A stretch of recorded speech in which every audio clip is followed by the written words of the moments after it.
Cameron's loving son is now a convicted killer.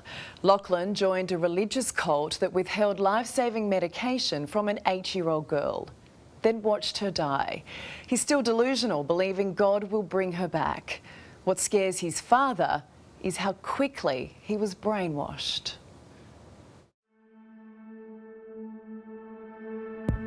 Please, don't get involved. Run away screaming. Yes, I can see why you're asking these questions. It's obviously to try and implicate us all, but we don't care.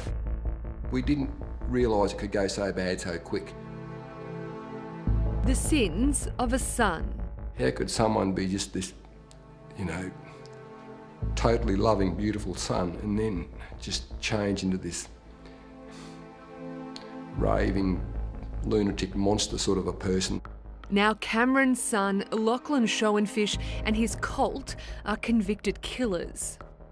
Whenever I see the pictures of Elizabeth and hear talk about it, I go, just what a waste, what unnecessary suffering and death. Elizabeth Strews was just 8 years old when the cult her parents belonged to decided to stop her insulin, believing God would heal her. The diabetic suffered for 5 days as the group watched on, praying and singing as Elizabeth took her last breaths. Last week, all 14 were found guilty of manslaughter. Among them, Lachlan Schoenfisch and his wife Samantha. He thought he was invincible. Absolutely. Now Lachlan's father, Cameron, is speaking out, desperate to warn others just how quickly it happened. I guess we always thought we had an almost ideal family. Lachlan is the middle child of 3 for Cameron and his wife. They grew up in a Christian home. Lachlan was an engineer who loved musical theatre. That's where he'd meet his wife Samantha. They even did cheerleading together. Then they'd marry. Sam was a hairdresser. Lachlan worked for a Toowoomba engineering firm. And who did he work with there? Well, he had worked there for quite some years, and in the front office there was a couple of sisters who he sometimes would laughingly refer to as the weird sisters. And we now know that they were 2 of the Stevens girls, weren't they? That's right.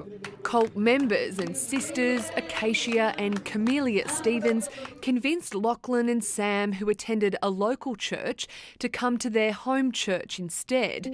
And that's when their views and behaviour started to change.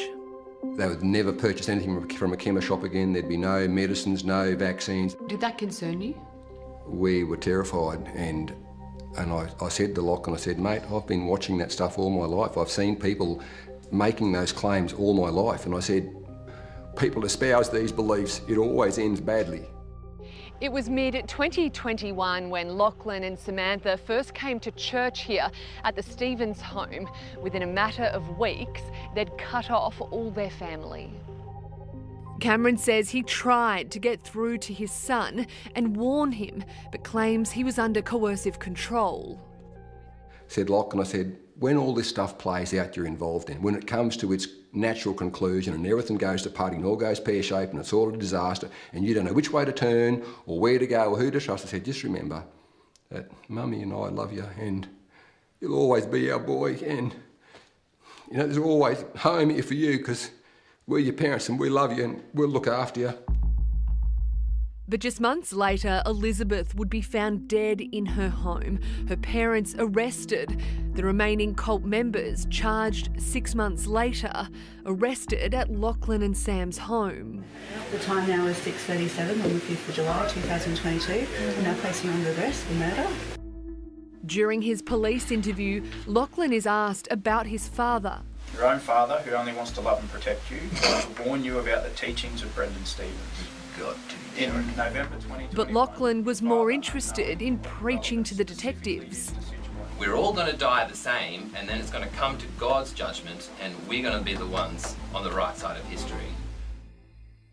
The police did an interview with Lachlan, which was played during the trial. Have you seen that video? No, I haven't, Pippa. No, we want to remember Lachlan, how he was.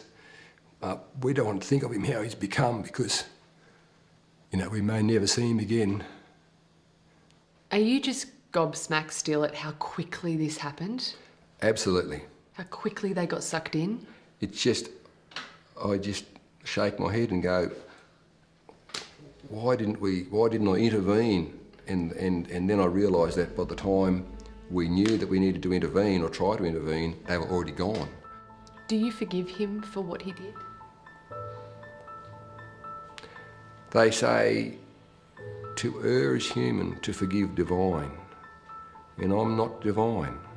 I might sound a bit hard, and on one level, yeah, I do forgive him, but on another level I go, well, if someone harms you, you can forgive them. But if they harm a poor little 8-year-old defenceless girl,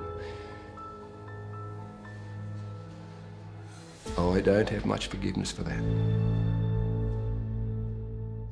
And I get that. How do you forgive anyone who let a little girl suffer as she did, even if it is your son?